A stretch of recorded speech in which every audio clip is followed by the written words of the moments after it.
a very warm welcome. You are watching Janata Television and this is the English Bulletin with me, Anustha Acharya. The top stories first.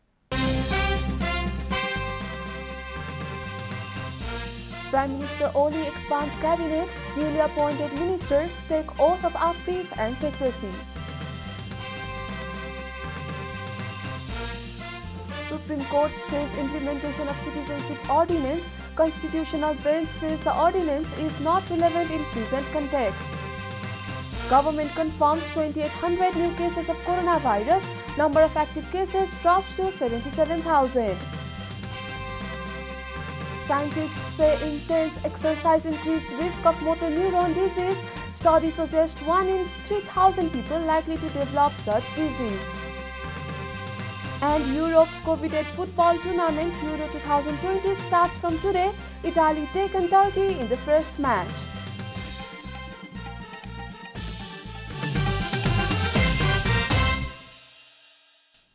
And now the news in detail. Newly appointed Prime Minister took oath of office and secrecy following the expansion of the Council of Ministers yesterday. President Bidya Devi Bhandari administered the oath of office and secrecy to the newly appointed ministers at a function held at President's office at Sital Niwas. The newly inducted ministers include Minister for Home Affairs Khagaraj Adhikari, Minister of Industry, Commerce and Supplies Raj Kishore Yadav, Minister of Communications and Information Technology Naina Kala Thapa, Minister of Agriculture and Livestock Development Jwala Kumari Saha, Minister of Forest and Environment Narad Muni Rana, Minister of Federal Affairs and General Administrator Ganesh Kumar Pahadi, and Minister for the Office of the Prime Minister and Council of Ministers Mohan Bania. The Supreme Court has issued interim order asking the government not to implement the Citizenship Ordinance 2078. The constitutional bench, comprising of Chief Justice Cholendra Samser Rana and Justices Deepak Kumar Karki, Meera Khadga, Hari Krishna Karki and Ishwar Prasad Khatiora, issued the order prohibiting the government to implement the ordinance. The apex court order states that it is appropriate to make arrangement for citizenship through Parliamentary Act. There is no judicial relevance of implementing the ordinance at present. The President had issued the ordinance upon the recommendation of the Council of Ministers on May 23. This is Janata Bulletin. We'll be right back after a short break.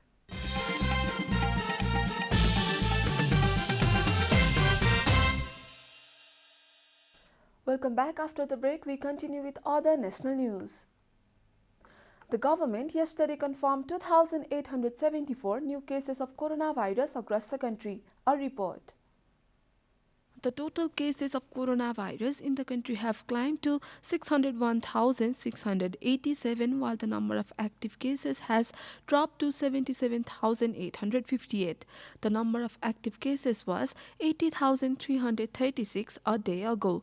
According to the Ministry of Health and Population, altogether 515,591 infected persons have tested negative from the disease in the country following the recovery of 5,298 patients yesterday. Coronavirus claimed 59 more lives across the country, taking the death toll to 8,238. Nepal is currently among top 40 countries that have been most affected by the pandemic.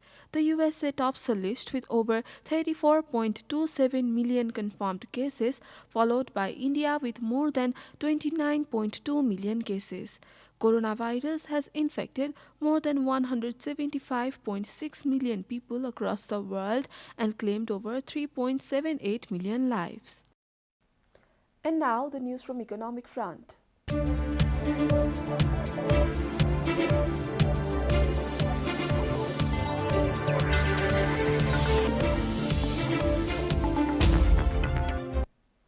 On Thursday, the last trading day of the week, the Nipsey index decreased by 1.8 points and stopped at 2,944.7 points.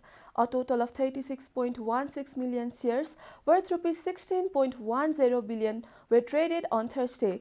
Shares of the hydropower company gained 2.99% on Thursday, with investors in the sector seeing the most profits. The largest transaction in the hydro sector was Hydroelectric Investment and Development Company, with shares worth 830 million in transaction.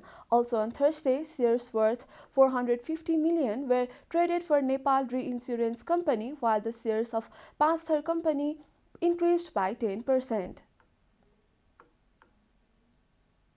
Time for a short break here at Janata Bulletin. Stay tuned for international news.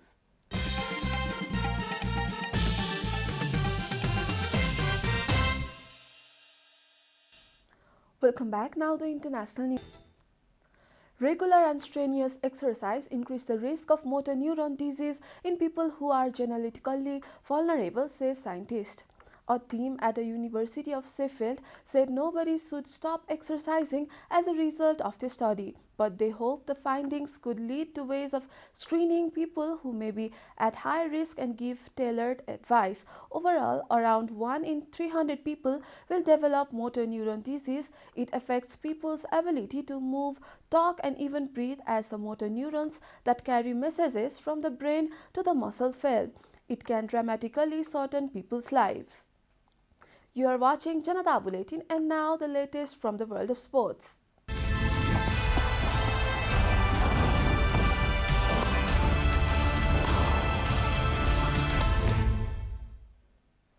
Euro 2020 gets underway on Friday, and what was already going to be a unique tournament will be notable for several other reasons too. The competition keeps its name even though it was delayed for a year because of the COVID-19 pandemic. It will now run from 11 June to 11 July 2021 across 11 countries.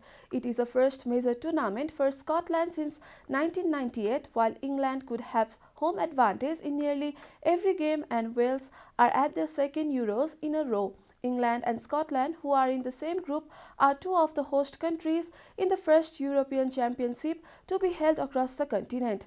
The tournament kicks off with Italy versus Turkey in Rome today and concludes with the final at Wembley in London on Sunday, 11 July. This will be the first major tournament games held in the UK since Euro 1996. We are at the end of Janata Bulletin, and the headlines once again. Prime Minister Oli expands cabinet. Newly appointed ministers take oath of office and secrecy. Supreme Court stays implementation of Citizenship Ordinance. Constitutional bench says the ordinance is not relevant in personal context. Government confirms over 2,800 new cases of coronavirus. Number of active cases drops to 77,000. Scientists say intense exercise increases risk of motor neuron disease. Study suggests 1 in 3,000 people likely to develop such disease. And Europe's coveted football tournament Euro 2020 starts from today. Italy take on Turkey in the first match.